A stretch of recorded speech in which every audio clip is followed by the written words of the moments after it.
Welcome to the Warp Zone. I'm Mellow Joe, and today we're going to take a look at Madworld for the Nintendo Wii. First, let's look at what's good about Madworld. One of the best things it's got going for it is the highly stylized black and white look. It calls to mind Sin City, both the movie and the graphic novel. That's one of the better things about this game. It looks like you're playing a comic book. One of the other good things about this game is the controls. The controls are pretty tight. Now, I'm not a big fan of the Wii controls where you got to swing the controllers around and everything, but as far as that goes, this game does that well, and it responds to what you're doing, where some of those games where you're swinging the controller around, it just doesn't work right, but it does work in Madworld.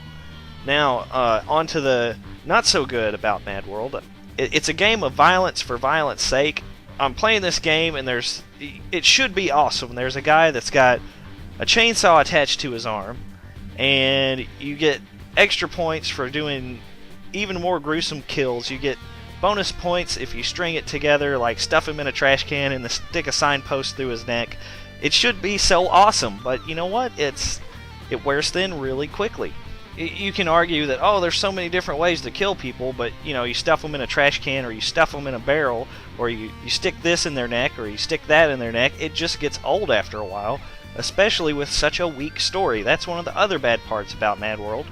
About halfway through the game, the story finally gets interesting, and you shouldn't have to play halfway through a game for it to start to become good.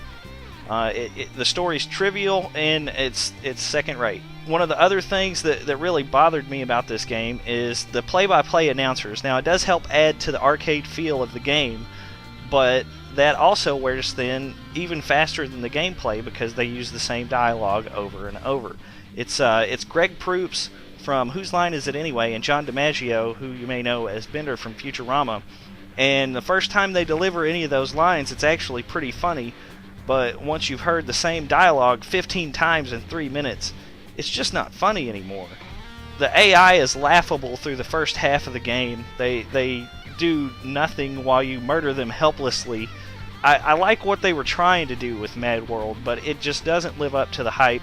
Now, don't get me wrong, Madworld is not the worst game ever made. I've played games much worse than this, but I'm going to have to recommend, if you're looking for an adult gaming experience on the Nintendo Wii, you should go for something like Manhunt 2 instead. It's just, I don't know if you can say a game like Manhunt 2 is more tasteful, but it just doesn't seem like it's violent just to be violent. There's a story there, and it kind of makes sense in Manhunt 2 where you're trying to escape from this mental institution instead of, this over-the-top setting in Madworld. The game is only 6 to 8 hours long. To me, that's definitely a rent-it, don't-buy-it game. I can't recommend a purchase at full price. Maybe when it hits the bargain bin or greatest hits and it's much less, maybe you could justify it then, but to me it's not worth paying full price for. But if you're into Quentin Tarantino movies, you might be right at home with this game, with the crazy blood spewing everywhere.